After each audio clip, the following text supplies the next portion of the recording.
Oke, sekarang kakak mulai ya. Apa? Puasa. Nah, akan datang lebih dulu dari kamu. Dah, sekarang kita mulai dulu. Assalamualaikum warahmatullahi wabarakatuh.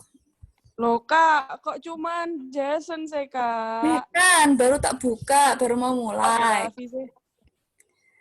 Oke, sebelum kita memulai belajar hari ini, kita berdoa terlebih dahulu.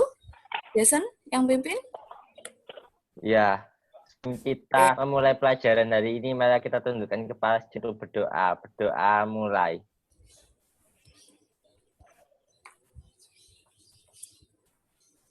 Berdoa selesai. Oke. Cepet ya doamu. Ekspres dia. Sekarang buka halaman 90 ya. Kalau kemarin kita sudah sampai ke bentang alam dasar laut. Hari ini kita melanjutkan dinamika perairan laut. Itu ya.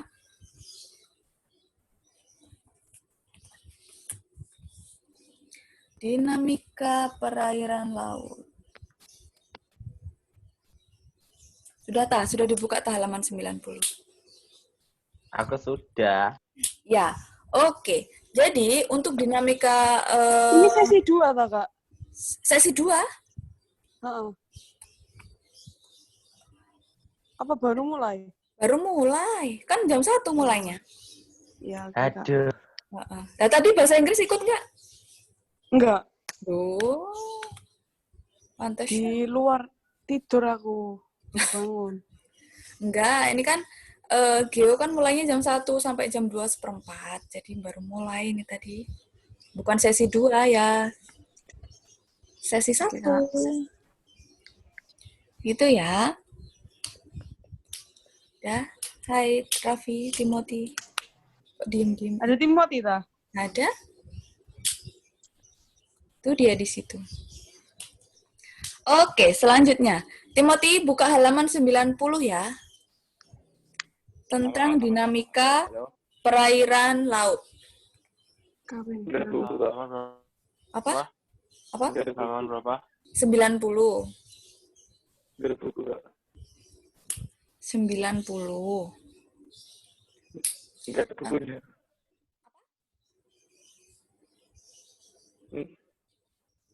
Apa Raffi nggak dengar? Enggak ada bukunya. Nggak ada bukunya lah, bukumu kemana? Enggak di sini. Nyatet berarti kalau nggak punya buku. Raffi nggak di rumah? Enggak. Kamu di mana? Di rumah kakak. Di rumahnya kakak? Oh, itu juga nggak dibawa bukunya. Bawa semuanya. Jadi kalau belajar gampang. Oke, ini aja. Nanti kan ada ininya. Share screen aja ya. Nih. Kelihatan? Kelihatan ya? Iya. Tentang dinamika perairan laut. Maksudnya apa sih? Sekarang kalau kalian lagi main ke pantai itu, kalian lihat itu biasanya kan laut itu kan seolah-olah kayak diem aja gitu kan. Ya nggak? Kayak tenang gitu, kayak bergeraknya cuma jarang-jarang gitu, nggak? Cuma pas ombaknya gitu toh. Ya nggak? Ya nggak? Pernah ke pantai nggak sih? Iya. Iya kan? Jadi kalau kalian lihat, kalau bagian tepinya itu kalian bisa lihat ombaknya, ya kan? Cuman kalau bagian tengah, agak semakin ke tengah itu kalian lihat kayak nggak ada pergerakan sama sekali, kayak tenang aja laut itu gitu kan? Padahal sebenarnya dia ada pergerakan, cuman nggak yang kelihatan seperti yang di bagian tepi, yang kayak apa namanya ombaknya itu.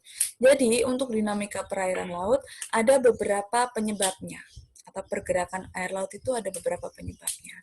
Yang pertama, adanya gelombang, atau yang kalian sering nikmati kalau main-main ke pantai, ya kan? Gelombang air laut atau ombak gitu kenalnya. Ya enggak? Jadi, ombak itu adalah transfer energi dari angin ke perairan laut, yang akhirnya menyebabkan air lautnya bergejolak, kemudian timbul menjadi ombak gitu. Nah, untuk gelombang itu sendiri bukan cuma disebabkan oleh angin sebenarnya, atau air laut yang bergerak itu cuma bukan disebabkan oleh angin aja, cuman misalnya gelombang tsunami gitu kan ya. Kalau terjadi tsunami misalnya di Aceh kemarin, loh kenapa itu ada gelombang tsunami kayak gitu. Nah, gelombang tsunami itu disebabkan oleh apa? Karena adanya pergerakan dari dasar laut. Nah, itu nama gelombangnya gelombang tsunami.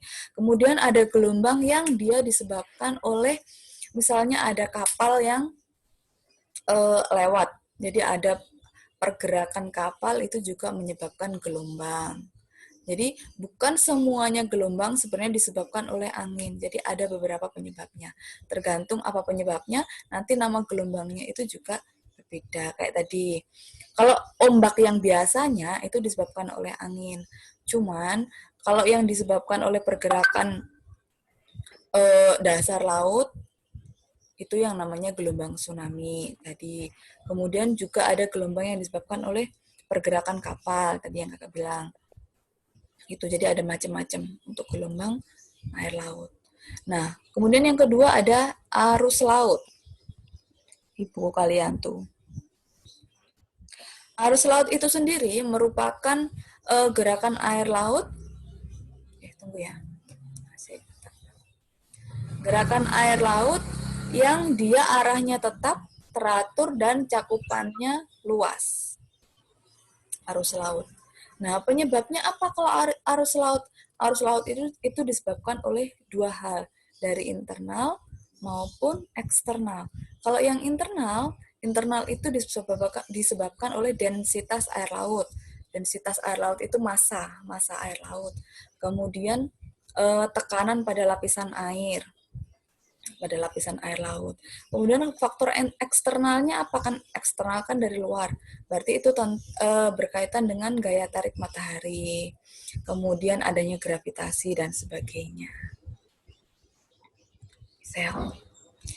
Nah, yang terakhir tentang pasang surut atau gelombang pasang surut. Ini disebabkan oleh karena kenaikan atau penurunan air laut akibat adanya gravitasi bulan. Ya kan pernah lihat ya, air laut lagi pasang gitu biasanya. Jadi dia airnya sampai ke, bisa jadi kalau misalnya pasangnya banget itu sampai ke perumahan warga yang di sekitar pantai gitu. Kalau lagi surut gitu biasanya kalian bisa main-main yang awalnya daerah yang biasanya digenangi sama air laut, kalau dia lagi surut itu kalian bisa main-main di situ kayak gitu biasanya. Nah, kalau lagi pasang itu justru dia akan melebihi batas yang dia biasanya. Jadi dia akan kalau misalnya ada pemukiman di sekitar pantai, di bibir pantai gitu, dia bisa jadi sampai situ. Atau biasanya kan kalau di pantai kan ada orang jualan tuh, biasanya ada kayak warung-warung gitu. Nah, biasanya sampai ke situ kalau pasangnya lagi tinggi gitu. Tuh yang pasang surut. Itu ya. Kemudian selanjutnya klasifikasi laut. Nah, menurut proses terjadinya, laut itu dibedakan menjadi 3. Itu di buku kalian ada halaman 91 ya? Ya Jason ya? Bukan. Satu sih? 92? Ya, 92. Ya, 92. Jadi, menurut proses terjadinya, laut itu dibedakan menjadi laut ingresi, laut transgresi, sama laut regresi. Ya. Coba, ada yang bisa memberikan ini enggak? Penjelasan secara sederhana dari ketiganya, biar gampang diingat. Biar nggak ngeplek di buku. Maksudnya nggak kalian hafalannya itu nggak yang hafalan yang saklek yang ada di buku gitu, jadi kalian hafalinnya gampang. Coba kalian baca dulu, siapa yang bisa kasih oh kalau misalnya laut ingress itu yang begini, transgress itu yang begini, sedangkan kalau regress itu yang begini. Jadi untuk ketiganya itu untuk lebih gampang dihafalkan.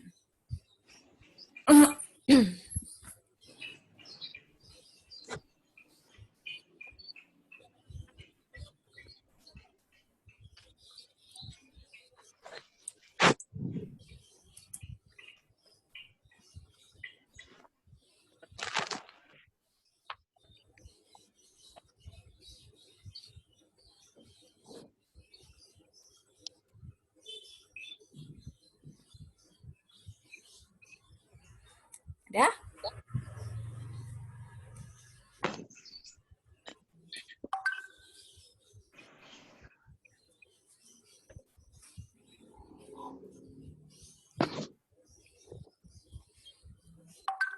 Untuk membedakan dari ketiganya supaya lebih mudah dihafalkan.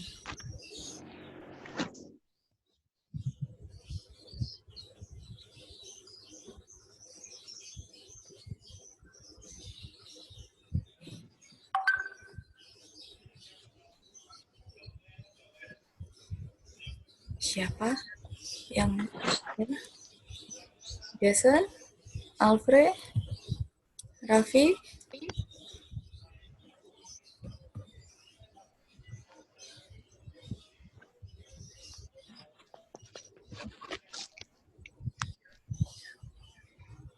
apa Timothy, Nita, Michelle? Siapa yang mau jadi apa, Kak? menjelaskan? Ketiganya Menjelaskan ini apa? yang lebih, ini loh, laut ingresi, transgresi, sama regresi. Itu kan kalau di buku kan penjelasannya panjang gitu kan. Nah, supaya kalian itu lebih ketika misalnya nanti kalian UAS ya, UAS nanti misalnya keluar, biar kalian itu lebih gampang ingatnya misalnya, oh kalau ingresi itu yang gini, transgresi itu yang gini, regresi itu yang gini. Untuk penjabarannya nanti kan bisa dijabarkan ketika mengerjakan soal gitu.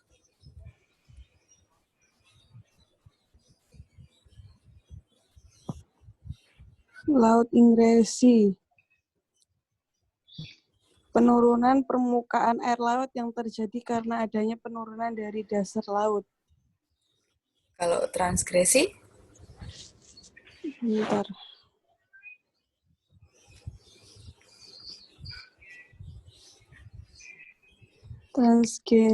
Transgresi adalah laut yang terbentuk karena naiknya permukaan air laut sehingga mengakibatkan daratan tergenang. kalau regresi, Bentar, Kak. Kamil siapa? Kamil nge-spam. Bentar, Kak. Kami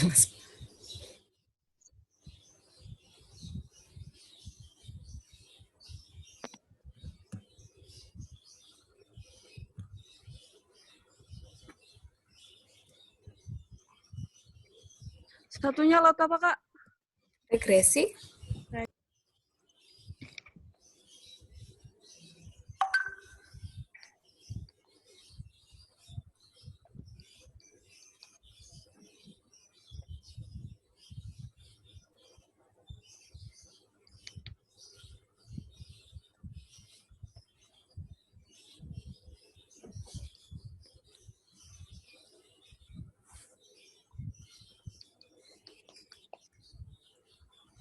siapa yang lain? Gampangnya, biar kalian lebih gampang menghafalkannya.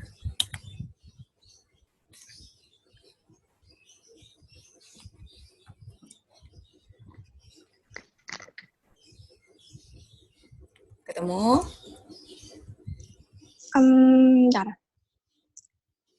Kalau laut Inggris itu penurunan permukaan air laut yang terjadi karena adanya penurunan dari dasar laut. Kepanjangan nggak? Pendeknya?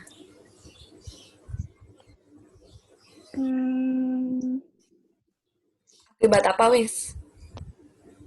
Apa? Akibat apa? Disebabkan oleh apa? Penurunan dari dasar laut. Ya, jadi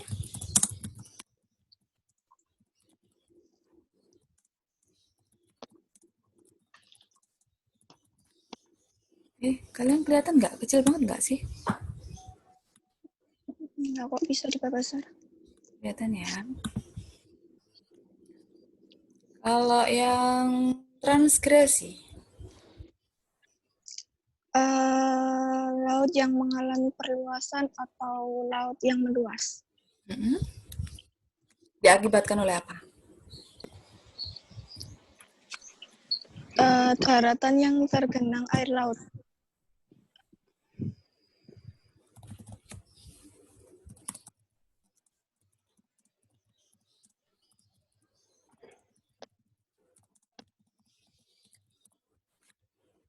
Beda ya hurufnya.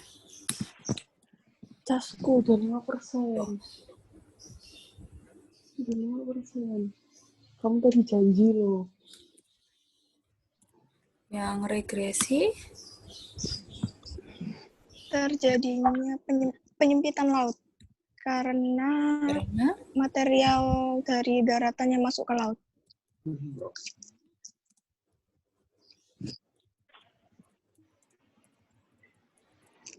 ini aja ya. Ya. Ya, jadi Ada. untuk terima kasih ya Mita, terima kasih Frey. Hey guys. Juga tuh Frey. Oke. Jadi laut ingresi yang pertama, laut ingresi itu terjadi karena kerak samudra turun atau dasar samudra turun yang akhirnya menyebabkan laut semakin dalam. Nah, fenomena yang terjadi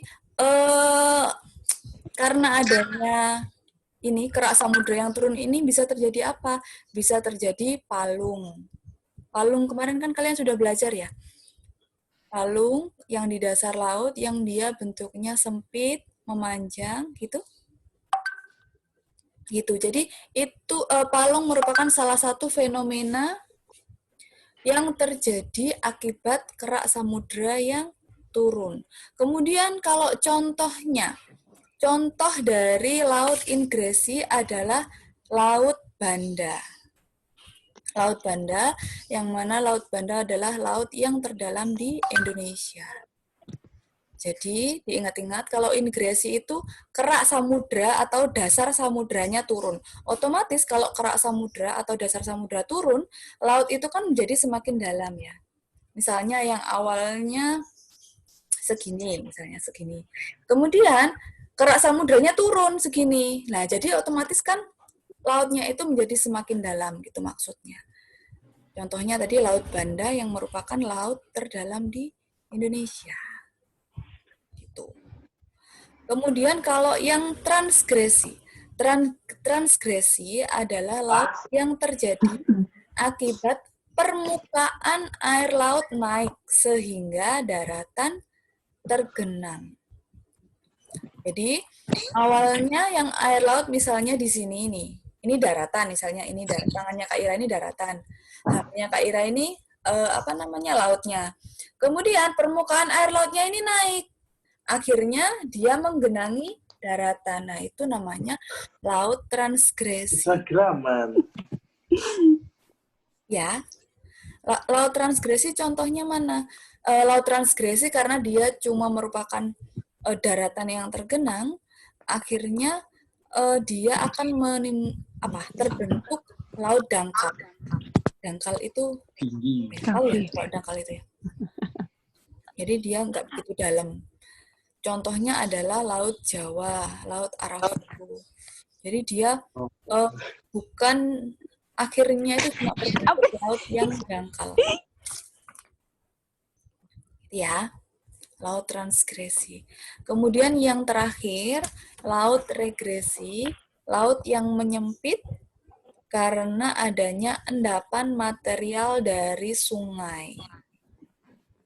Endapannya berupa apa? Bisa jadi lumpur gitu. Kalau sungai kan dia bermuaranya di laut. Jadi ketika air laut atau aliran sungai itu membawa lumpur gitu misalnya, nah dia akhirnya mengendap di muaranya tadi di lautnya, akhirnya laut yang awalnya luas dia bisa jadi menjadi semakin sempit karena adanya endapan lumpur yang terbawa oleh aliran sungai. Paham sampai sini? Ada yang mau tanya? Nggak ada? Kok diem semua? Enggak, Kak. Nggak apa? Nggak ada. Nggak tanya. Paham ya berarti ya?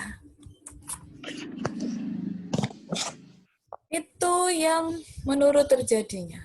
Kemudian berdasarkan letaknya. Ada laut tepi, ada laut pedalaman, sama laut tengah gitu ya di bukunya kalian. Ya. Laut tepi.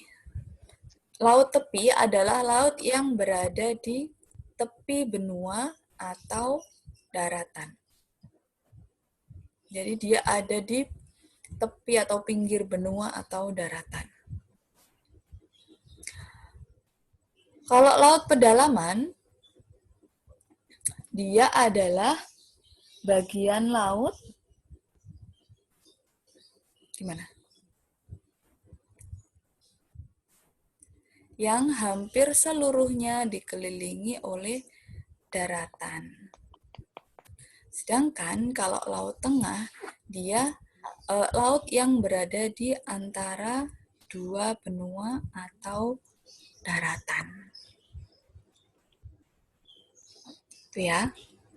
Laut tepi, laut pedalaman, sama laut tengah.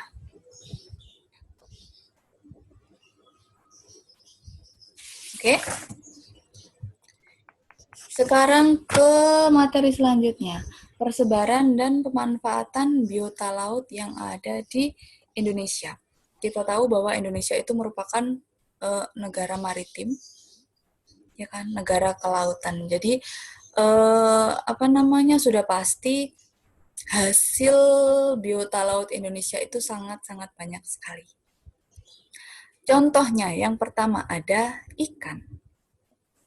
Nah, ikan itu merupakan hasil laut yang sangat banyak di Indonesia, sangat banyak dimanfaatkan oleh masyarakat juga. Jadi masyarakat yang tinggal di daerah pantai, daerah pesisir itu biasanya dia bermata pencaharian sebagai nelayan atau mencari ikan. Nah, untuk menjaga kelestarian atau keberagaman aneka ikan yang ada di laut, kalau sekarang kan kita tahu bahwa sudah ada daerah-daerah yang rusak gitu ya. Jadi cara supaya biota ikan ini masih tetap terjaga, yang pertama adalah menangkap ikan menggunakan jaring. Kalau menggunakan jaring kan bolong-bolong gitu ya, ada lubang-lubangnya. Otomatis yang tertangkap adalah ikan-ikan yang besar, ikan-ikan yang memang sudah layak konsumsi. Nah, ikan yang kecil gimana? Dia akan lepas lewat lubang-lubang jaringnya. Atau bisa jadi dipancing, gitu. Nah, terus kalau biasanya orang-orang kan lebih gampangnya itu cari ikan pakai bom. Kalau enggak pakai ini kayak diracun gitu biar cepet dapat ikannya. Nah, itu justru Tapi katanya bisa merusak terumbu karang kalau apa? kalau pakai bom. Nah, iya, itu nggak boleh. Jadi pakai bom, terus pakai racun, itu nggak boleh. Soalnya apa? Ikan yang kecil-kecil itu juga ikut mati. Nah, kalau ikan yang kecil-kecil ikut mati, nanti kelanjutannya gimana? Kalau semuanya yang gede mati, yang kecil mati, nah terus berkembang biaknya kayak gimana? Nah, gitu. Jadi, yang boleh untuk menangkap ikan adalah dengan cara pakai jaring atau dipancing. Supaya yang tertangkap itu ikan yang gede-gede. Nah, yang kecil-kecil bisa tumbuh menjadi besar, kemudian dia berkembang biak, dan seterusnya. Itu maksudnya. Jadi jumlah ikan yang ada di laut itu tetap banyak untuk keberlangsungan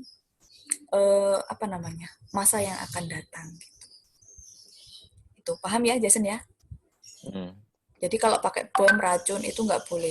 Kemudian cara yang selanjutnya bisa dengan budidaya. Budidaya itu mengembangbiakkan sendiri. Jadi apa namanya? Manusia yang melakukan membudidaya ikan gitu. Tujuannya supaya apa ya? Supaya apa namanya? Jenis-jenis tertentu itu tidak punah, kemudian apa ekosistemnya tetap terjaga dan sebagainya. Itu untuk ikan. Kemudian hutan mangrove. Hutan mangrove yang ada di tepi-tepi pantai. Tanaman yang biasanya dikembangkan adalah bakau, ya kan? Pernah ke hutan mangrove Surabaya? Enggak. Oh, kok enggak? Surabaya kan ada beberapa hutan mangrove. Wonorejo. Iya sih, tapi aku nggak pernah ke hutan. Nggak pernah ke hutan. Ya nggak apa-apa, kapan-kapan main. Nah, hutan mangrove itu sendiri ada beberapa manfaatnya. Jadi dia dibuat bukan cuma untuk tempat rekreasi aja. Tempat rekreasi iya, cuman dia ada beberapa manfaat lain bagi daerah pesisir itu sendiri. Yang pertama, hutan mangrove itu digunakan sebagai pemecah gelombang air laut. Jadi gelombang air laut itu kalau dia nggak ada hutan mangrove di daerah pinggir pantainya, dia akan menyebabkan abrasi. Abrasi itu apa? Erosi oleh air laut. Nah, jadi ketika gelombang air laut yang besar, itu dia tertahan oleh hutan mangrove, akhirnya nanti sampai ke tepian, itu dia ombaknya itu sudah enggak, apa namanya, sudah kecil, jadi dia tidak bisa menggerus daerah pinggir pantainya. Tuh, jadi dia untuk pemecah gelombang atau untuk menahan abrasi. Kemudian hutan mangrove juga sebagai penahan lumpur atau sedimen yang terbawa oleh aliran sungai. Jadi dia sebagai penahannya karena dia ada di tepi. Kemudian selanjutnya hutan mangrove itu juga sebagai tempat mencari makan atau pemijahan. Pemijahan itu beranak pinak biota laut. Jadi karena dia kan luas ya, terus dia rimbun gitu. Jadi biasanya digunakan sebagai tempat cari makan di situ untuk biota laut. Kemudian bisa juga untuk daerah pemijahan atau beranak pinak. Yang selanjutnya, ikan sudah, mangrove sudah, sekarang terumbu karang. Terumbu karang juga merupakan salah satu kekayaan alam laut yang ada di Indonesia. Terumbu karang punya beberapa manfaat juga. Yang pertama, pelindung dari hempasan ombak. Kemudian juga sebagai habitat biota laut. Atau juga tempat hidup ikan-ikan hias gitu ya biasanya. Kalau kalian tahu biasanya terumbu-terumbu karang itu dia ikan-ikannya itu dia masuk ke dalam-dalamnya gitu. Jadi dia tempat hidup ikan-ikan. Kemudian terumbu karang juga bisa digunakan sebagai bahan baku farmasi atau bahan baku obat-obatan. Nah, tentunya ini juga harus sudah melalui penelitian. Jadi ada zat-zat kimia yang memang bisa dimanfaatkan untuk farmasi setelah melalui rangkaian penelitian. Kemudian bisa juga untuk bahan bangunan, untuk perhiasan atau aksesoris juga bisa terumbu karang. Kemudian yang terakhir ada mutiara. Mutiara biasanya digunakan untuk perhiasan ya, yang mahal sekali. Nah, untuk mutiara sendiri, Indonesia itu punya mutiara yang khas dari Indonesia, mutiara Laut Selatan. Nah, untuk daerah-daerah penghasil mutiara yang ada di Indonesia itu banyak sebenarnya. Jadi sentra budidaya mutiara gitu yang ada di Indonesia. Di Bali ada, di Buleleng. Kemudian di Nusa Tenggara Barat, Nusa Tenggara Timur, kemudian di Lombok, kemudian Raja Ampat, Papua, gitu. di Maluku juga ada. Jadi daerah-daerah yang memang dia penghasil kerang tiram. Kerang yang bisa menghasilkan mutiara. Mutiara Laut Selatan. Nah, kalau saat ini masyarakat itu masih memanfaatkan mengambil mutiara itu dengan cara alami. Maksudnya dia mengambil kerang tiram dari laut, kemudian mutiaranya diambil gitu. Nah, untuk saat ini kalau hal itu dilakukan terus-menerus, otomatis jumlah kerang tiram yang ada di Indonesia akan semakin habis. Nah, kalau habis, Indonesia juga nggak bakal bisa menghasilkan mutiara Laut Selatan lagi. Nah, caranya supaya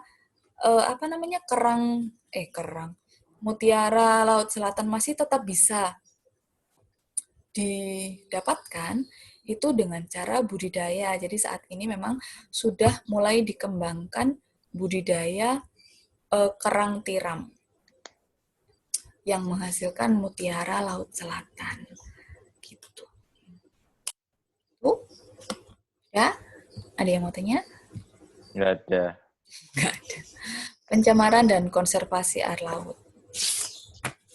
Untuk pencemaran air laut, ini kalau sekarang ini ya kalian sering ya lihat di berita-berita kayak gitu. Jadi misalnya laut mana yang dia sampahnya banyak kayak gitu. Jadi sudah gak sebersih zaman dulu. Jadi pencemaran laut itu sebenarnya bukan cuma disebabkan oleh sampah. Sampah iya, cuman ada beberapa hal lagi yang bisa menyebabkan pencemaran air laut. Misalnya adanya limbah pabrik yang dialirkan ke perairan, ke sungai misalnya. Nah, sungai kan muaranya ke laut. Nah, otomatis kalau air sungainya tercemar, air lautnya juga akan tercemar gitu. Kemudian misalnya ada kebocoran pipa minyak. Hasil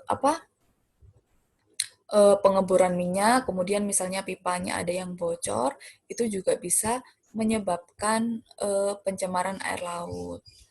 Kayak gitu. Jadi ada beberapa hal yang bisa menyebabkan pencemaran. Nah, kalau untuk konservasinya, yang bisa dilakukan biasanya menanam bakau. Menanam bakau yang tadi kakak sebutkan, jadi dia punya banyak fungsi. Jadi bisa untuk menekan abrasi atau menghambat abrasi, kemudian dia bisa juga tempat mencari makan biota-biota laut dan sebagainya. Jadi dia banyak sekali manfaatnya. Kemudian dengan cara membuat instalasi pembuangan sampah yang ada di daerah laut. Jadi supaya lautnya tetap bersih gitu. Jadi ada instalasi pembuangan sampah. Kemudian yang terakhir adalah membudidaya hasil laut. Jadi yang sekiranya kayak tadi kerang tiram. Kalau misalnya diambil terus-terusan otomatis kan habis. Nah, itu dibudidaya. Kayak gitu. Jadi supaya tetap terjaga ekosistemnya. Selanjutnya, aduh nggak bisa turun.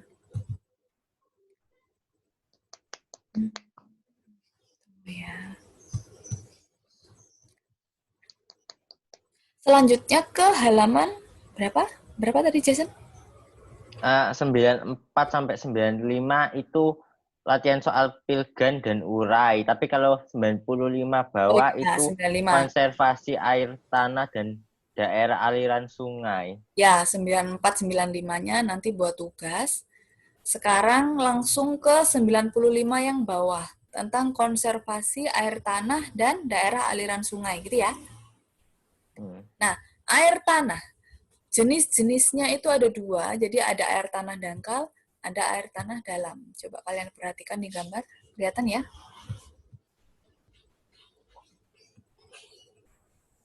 Kayak gini.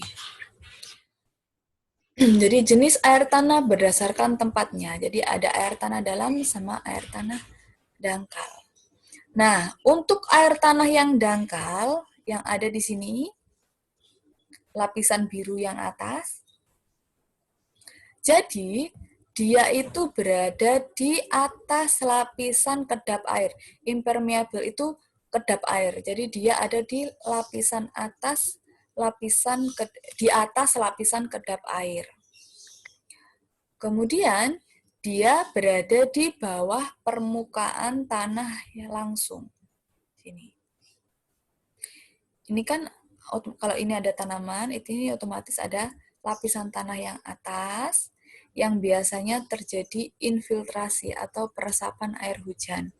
Nah, untuk lapisan permeable itu dia lapisan yang masih bisa menyerap air.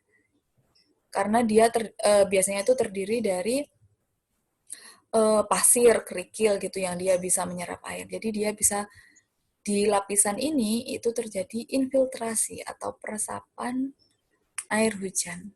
Nah, air tanah dangkal itu ada di bawahnya persis. Ada di sini.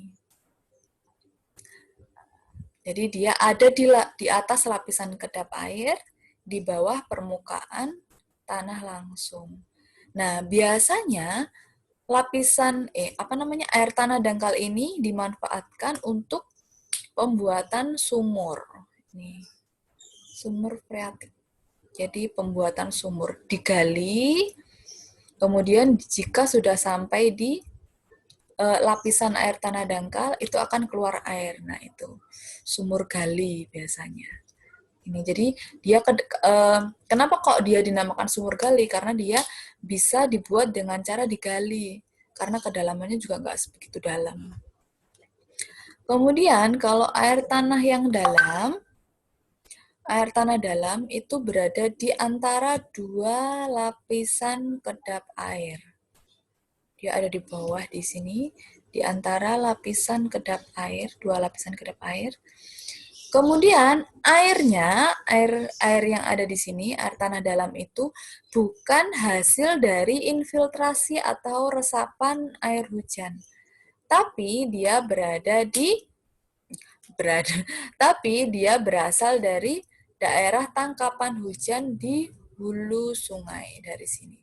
Jadi dia bukan berasal dari resapan air tanah gitu, bukan, tapi dia berasal dari tangkapan air hujan di daerah hulu sungai.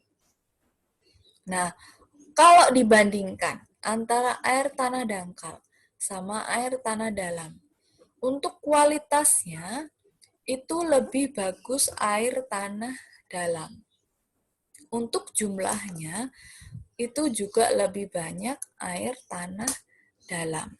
Air tanah dalam itu biasanya dimanfaatkan untuk sumur bor. Hotel gitu biasanya itu pakai kayak gini. Bukan sumur biasa yang kayak kalau di desa itu kan masih ada ya, kalau mandi itu biasanya kan bukan pakai PDAM kayak di sini kan, pakai sumur yang gali itu. Nah, kalau yang untuk menjangkau lapisan air tanah dalam itu nggak bisa dengan cara digali, harus dengan cara dibor. Soalnya dia juga melewati lapisan kedap air yang ada di sini. Nah, lapisan kedap air ini biasanya itu terdiri dari lumpur. Kalau yang lapisan atas ini tadi pasir, kerikil yang masih bisa menyerap air, lapisan yang sini itu terdiri dari lempung kayak gitu, yang kan dia lihat banget ya, dia sulit untuk menyerap air. Jadi dia kedap air istilahnya. Apa? Lempung itu apa? Lempung itu tanah yang lengket banget itu loh. Oh, okay. Tanah liat, lempung, jadi dia yang lengket banget jenis tanahnya. Kan tanah itu kalau dari teksturnya kan ada macam-macam ya, dari debu halus gitu ya, debu, kemudian di atasnya itu ada pasir, kemudian ada kerikil kayak gitu. Jadi kalau yang lempung itu dia yang lengket banget gitu. Jadi dia sulit untuk menyerap air. Siapa sih yang ngomong kok nggak kelihatan? Timi, tapi kayak kecil kalau suaranya. Iya, kecil banget suaramu. Halo. Ya. Kenapa? Lempung itu yang jemek-jemek itu ya? Iya, dia biasanya kayak basah gitu. Kalau di jenuh. Jadi dia kayak basah gitu. Lengket biasanya. Kalau lempung itu bedanya air tanah dangkal sama air tanah yang dalam. Kalau yang dangkal untuk sumur gali, kalau yang air tanah dalam untuk sumur bor. Kalau dilihat dari gambar, dari jumlahnya kelihatan ya, lebih banyak air tanah dalam. Kualitasnya itu juga lebih bagus air tanah dalam. Kenapa? Kalau air tanah dangkal kan dia berasal dari resapan air hujan juga. Nah, otomatis kalau resapan kan dia, kalau misalnya daerah atasnya ini dia tercemar, misalnya ada sampah atau apa, otomatis air yang meresap itu juga akan tercemar kayak gitu. Nah, kalau yang air tanah dalam itu enggak, karena dia asalnya dari hulu sungai. Jadi dia lebih bersih kondisi airnya. Gitu. Ya kecuali kalau lapisan atasnya ini memang benar-benar dia bersih, cuma ada tanaman-tanaman apa kayak gitu, itu bisa jadi lapisan air tanah dangkalnya itu bersih. Cuman kalau bagian atas itu kan rawan tercemar ya, entah itu dari sampah atau bisa jadi dari kotoran hewan atau apa. Nah, itu akan meresap ke sini. Nah, masuk ke aliran masuk ke air tanah dangkal gitu. Ya. Kita lanjutkan. Nah, permasalahan dan konservasi air tanah. Jadi ada beberapa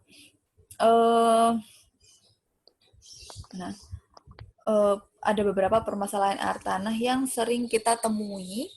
Yang pertama ada penurunan muka air tanah. Yang kedua ada amblesan tanah. Yang ketiga ada intrusi air laut. Penurunan muka air tanah. Yang pertama. Penurunan muka air tanah itu maksudnya apa sih? Jadi, penurunan muka air tanah ataupun penurunan tanah itu bisa terjadi jika penggunaan air tanah itu diambil secara berlebihan.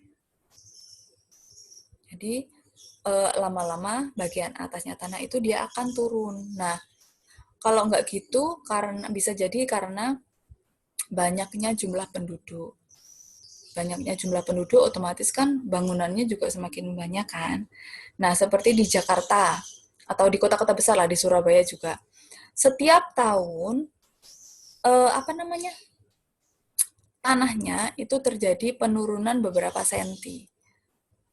Nah, kalau kalian, untuk buktinya biasanya ini lantai itu yang awalnya dia lurus, itu tiba-tiba dia retak di tengah-tengah. Nah, itu bisa jadi karena terjadi penurunan tanah. Itu yang penurunan tanah. Kalau yang amblesan, sama dia penurunan tanah, cuman dia lebih, langsung gitu loh. Jadi langsung ambles gitu. Jadi kalau penurunan tanah kan dia cuma beberapa senti, itu pun dalam 1 tahun. Kalau nggak gitu, dia juga turunnya tuh juga nggak yang langsung turun banyak gitu, enggak. Jadi kalau penurunan air tanah itu dia lebih sedikit turunnya jika dibandingkan dengan amblesan. Kalau amblesan itu, tahu nggak sih? Ambles, pernah lihat jalan ambles gitu nggak? Bolong tau ya. Ambiar gitu. Ya, kayak gitu. Ambiar gitu. Jadi, Oh sama kayak bolong yang gitu. di itu, mana? Gubeng. Dinggubeng, Oh, sampai. bukan silom itu Dinggubeng toh. itu kan juga ambles kan. Jadi dia bukan turun, misalnya dalam 1 tahun turun 10 cm gitu kan, enggak. Jadi dia dalam satu waktu dia langsung ambles, langsung runtuh kayak gitu. Nah, itu maksudnya ambles tuh kayak gitu. Dalam suatu waktu dia langsung turun drastis tanahnya. Jadi dia sudah tidak berada di jalur normalnya. Kayak yang di Gubeng itu persis. Gitu. Nah, itu bisa terjadi karena apa? Misalnya sistem drainase yang buruk, bisa. Kemudian pembangunan yang berlebih, misalnya beban tanahnya itu terlalu berat, akhirnya dia nggak kuat, ambles, itu bisa jadi. Nah, kalau yang Gubeng kemarin kenapa ya? pengeruan ya. Adanya Itu gara-gara yang sebelahnya rumah sakit Siloam itu loh, Kak. Bangun lah ya, apartemen. kan lagi dikeruk kan itu. Heeh. Ya, itu. Jadi dia akhirnya nggak kuat nahan, jadi dia ambles. Itu yang amblesan tanah. Kemudian yang terakhir intrusi air laut. Intrusi air laut itu maksudnya air laut yang dia masuk ke pesisir, masuk ke daratan. Jadi air tanah yang di daerah pinggir laut yang awalnya dia rasanya itu tawar, jadinya menjadi payau. Jadi air tawarnya itu menjadi air payau. Itu untuk intrusi air laut. Jadi air lautnya itu masuk ke daratan.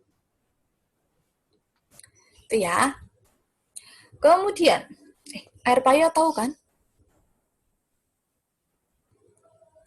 Tahu? Air apa, Kak? Payau. Enggak.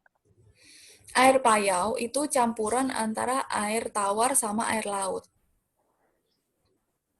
Jadi harusnya air laut kan adanya di laut. Nah, di daerah pesisir itu harusnya kan tawar airnya. Cuman karena adanya intrusi air laut, jadi air lautnya itu masuk ke pesisir, akhirnya apa tuh namanya? Air tawar. Misalnya sumur yang ada di daerah pesisir yang harusnya rasanya itu tawar, dia jadi payau karena tercampur sama air laut. Jadi air tawarnya tercampur sama air laut, jadinya air payau gitu. Jadi rasanya udah nggak tawar lagi. Begitu. Kemudian ada beberapa upaya konservasi air tanah. Yang pertama dengan membuat sumur resapan. Nah, ini penting membuat sumur resapan. Kalau nggak gitu, kalau di kota itu biasanya membuat hutan kota.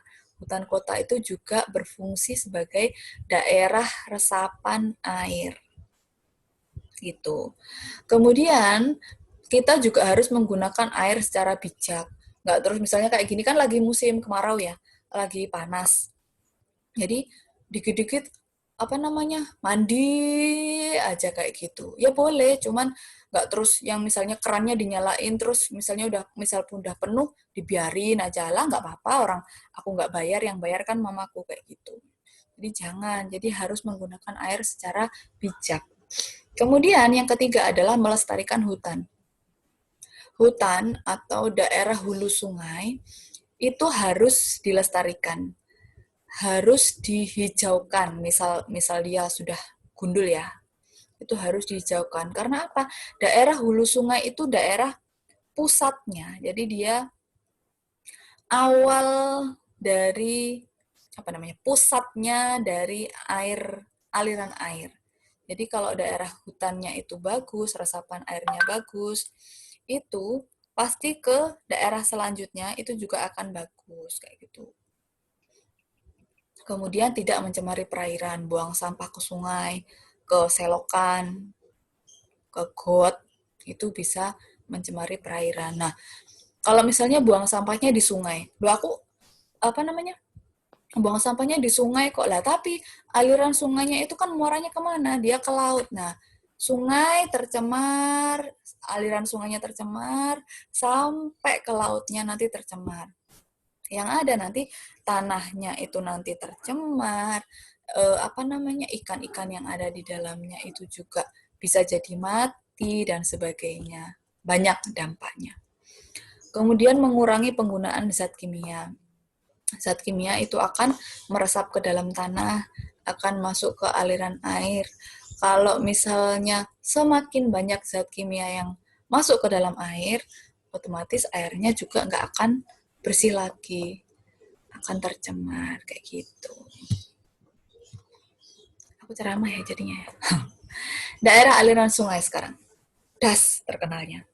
Daerah aliran sungai. Bagian-bagiannya ada 3. Jadi ada daerah hulu atau daerah atas, kemudian daerah tengah, sama daerah hilir atau daerah bawah. Daerah hulu itu sebutannya adalah daerah konservasi. Karena dia biasanya adanya di hutan. Jadi itu tadi, kenapa kok hutan itu harus dilestarikan? Karena dia merupakan pusat dari sungai. Daerah hulu itu merupakan daerah konservasi. Ciri daerah hulu.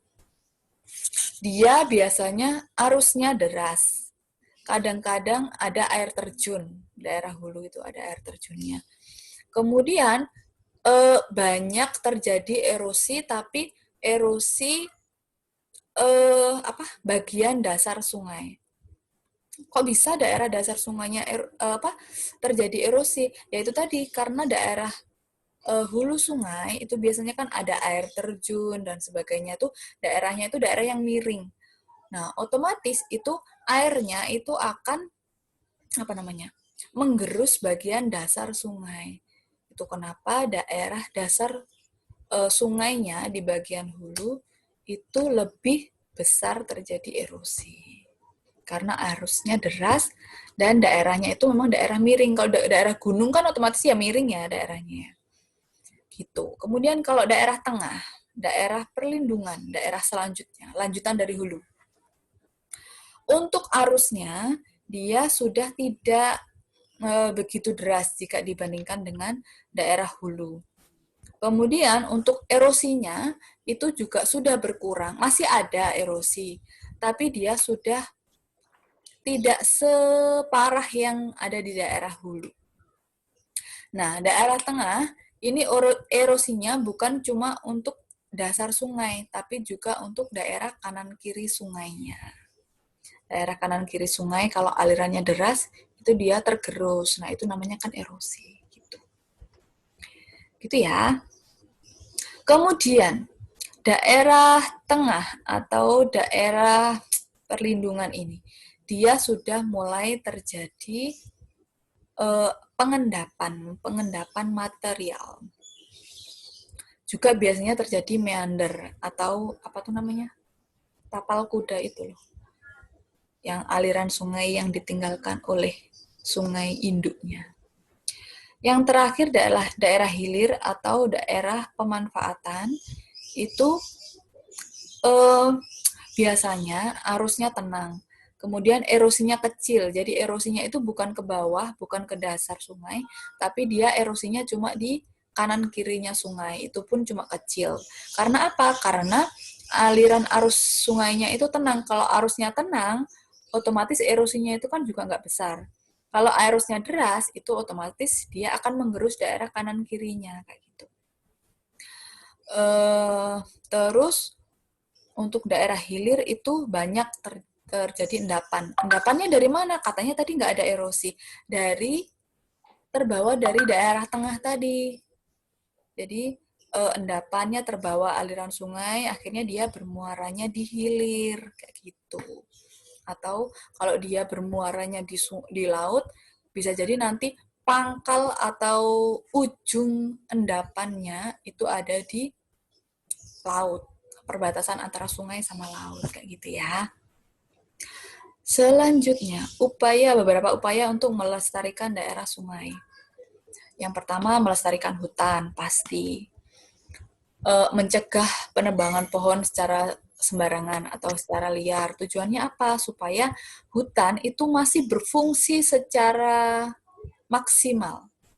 Dia masih berfungsi sebagaimana mestinya sebagai tempat resapan air. Nah, gitu. Kemudian tidak membuang limbah ke sungai, pasti. Limbah sungai itu bukan cuma sampah ya.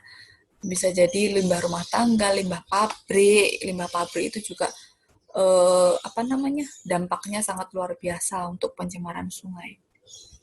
Nah, kadang-kadang pabrik itu ada yang pintar. Jadi kalau misalnya misalnya pabriknya itu ada di dekat sungai besar gitu ya. Jadi kalau misalnya dia pembuangannya itu langsung dibuang ke sungai kan pasti kelihatan. Nah, dia pasti kena pasal pencemaran. Jadi perusakan apa ya istilahnya? Jadi dia pasti kena pidana lah karena dia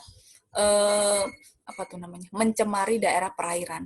Nah, caranya gimana supaya nggak kelihatan? Itu biasanya dia pipanya itu ditaruh di bawah. Jadi dia bor di bawah gitu. Jadi langsung masuknya itu ke sungai yang bawahnya, sungai apa? Dasar sungainya. Gitu. Nah, dulu sekali, kalau sekarang udah nggak tahu ya perkembangannya gimana. Dulu di daerah Mojokerto itu ada, jadi dia kalau dilihat kasat mata itu kayak biasa aja airnya, maksudnya nggak kelihatan yang apa namanya tercemar gitu. Ya kotor, cuman nggak yang kelihatan. Oh itu pencemarnya pasti dari pabrik, itu dia nggak kelihatan. Tapi ketika dia hasil foto citra satelit itu dia kelihatan. Jadi di tengah-tengah sungainya itu dia kayak ada aliran gitu. Beda warna, jadi dari warna sungainya. Nah, itu apa? Nah, itu adalah limbah ternyata. Gitu. Selanjutnya, menebang pohon sudah, normalisasi sungai. Normalisasi sungai itu kayak yang biasanya di Jakarta dilakukan. Jadi dia pengerukan sungai. Supaya apa? Sungainya itu nggak dangkal. Jadi sungainya itu tetap dalam, tetap bisa menampung aliran sungai sebagaimana mestinya. Jadi kalau biasanya kan kalau apa namanya daerah sungai itu terjadi endapan secara terus-menerus, otomatis daerah sungainya itu kan jadi semakin dangkal. Nah, kalau dibiarkan terus-menerus ketika musim penghujan, pasti akan terjadi banjir di daerah-daerah sekitarnya. Jadi, normalisasi sungai atau pengerukan sungai, pengambilan sampah dari sungai, itu harus rutin dilakukan supaya sungainya itu berfungsi sebagaimana mestinya. Gitu. Kemudian mencegah dibangunnya pemukiman di hulu, bukan cuma di hulu, tapi juga di daerah pinggir sungai.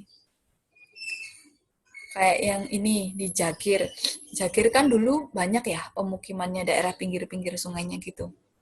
Sekarang kan udah bersih.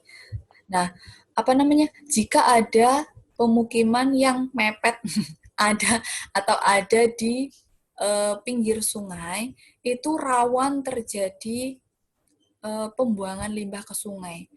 Paling enggak limbah rumah tangga wis, hasil cuci, sampah rumah tangga biasanya alah males mau buang ke depan langsung dilempar ke belakang rumah, masuk ke sungai kayak gitu. Jadi untuk pembangunan pemukiman di daerah aliran sungai itu memang harusnya tidak dilakukan gitu. Supaya apa? Supaya memang sungainya itu berfungsi sebagaimana mestinya.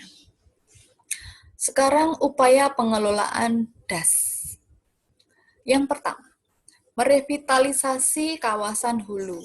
Tadi misalnya daerah hulu itu ternyata, daerah hulunya ini sudah banyak terjadi penebangan hutan. Daerah hulunya sudah gundul kayak gitu.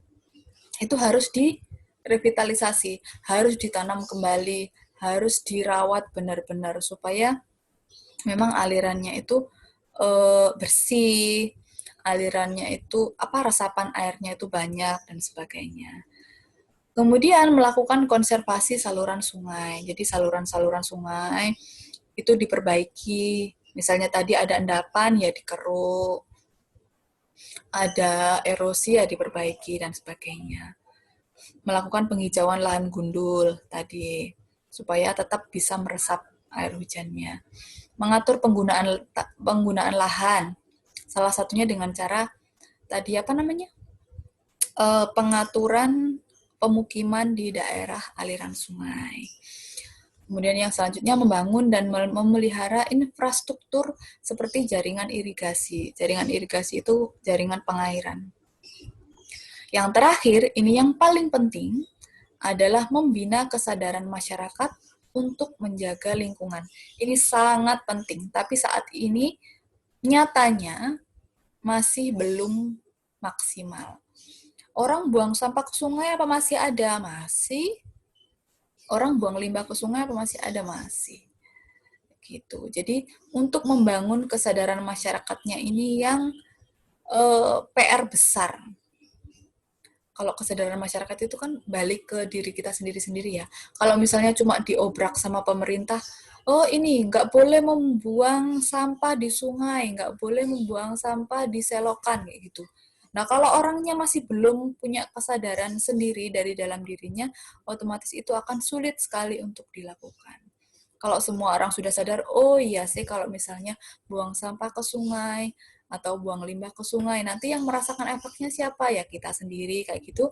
Dia pasti lingkungan daerah sungainya itu akan terjaga. Tapi kalau kesadarannya itu masih minim, masih belum ada, nah itu yang masih PR besar. Kayak gitu ya. Ada yang mau tanya?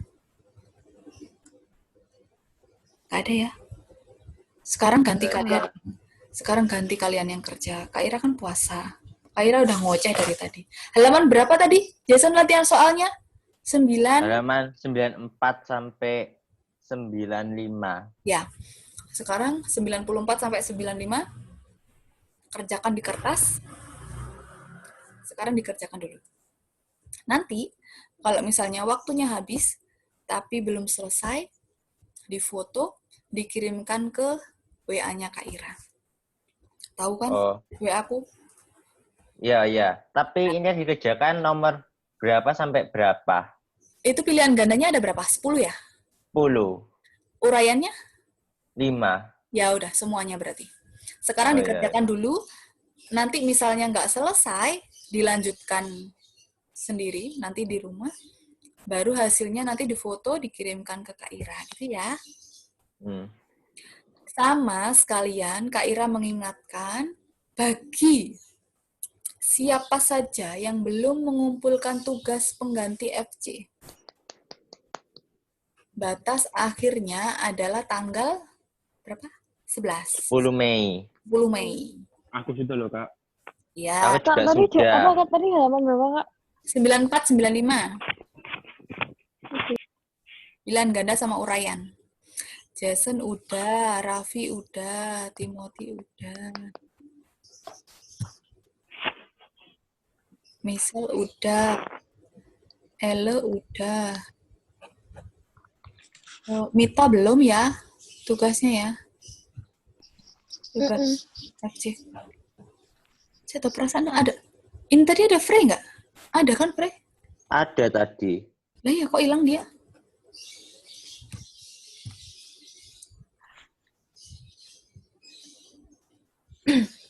Loh hilang. Jason, Elle, Raffi, Michelle.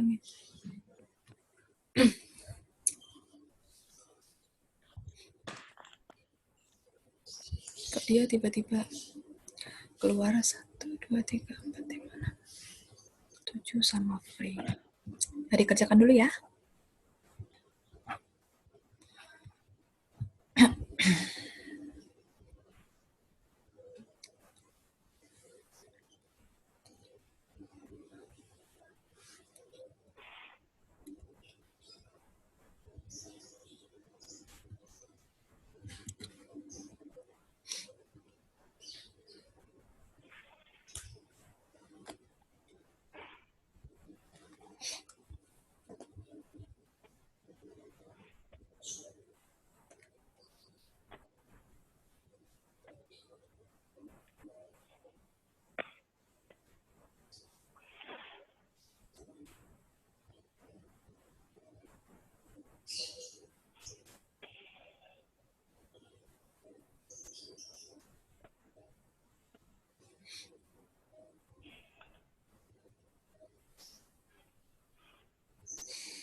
Sepuluh sama 5. Yang nggak tahu nomor HP-nya Kak Ira, bisa tanya ke temennya, bisa tanya ke Kak Ayu.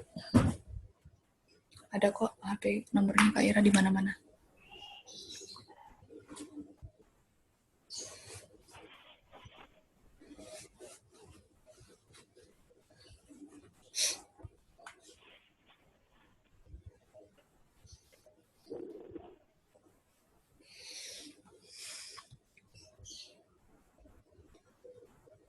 Ini ada yang tadi nggak ikut bahasa Inggris. Apa ikut semua?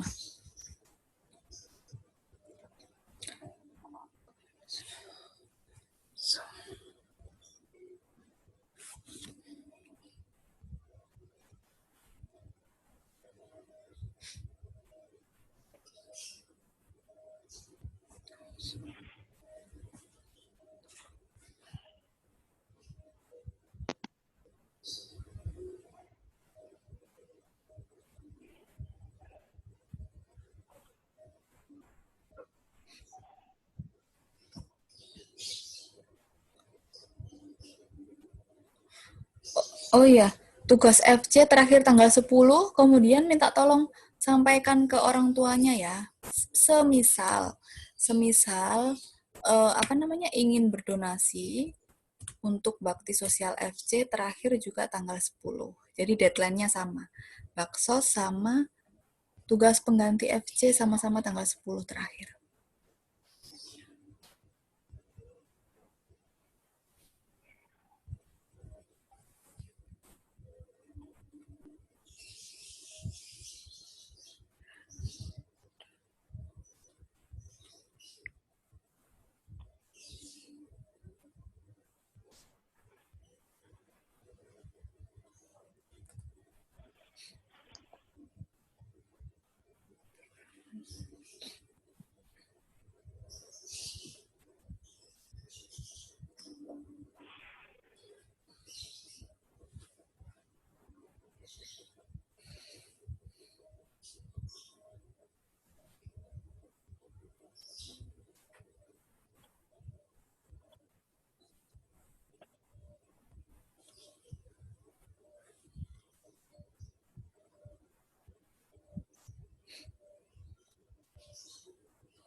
Nanti kalian lanjutkan aja ya.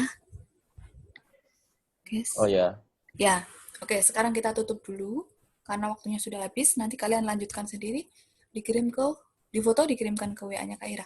Minta tolong Jason buat pimpin berdoa dong. Oke. Sebelum kita mengakhiri pelajaran hari ini, kita tundukkan kepala sejenak untuk berdoa. Berdoa mulai.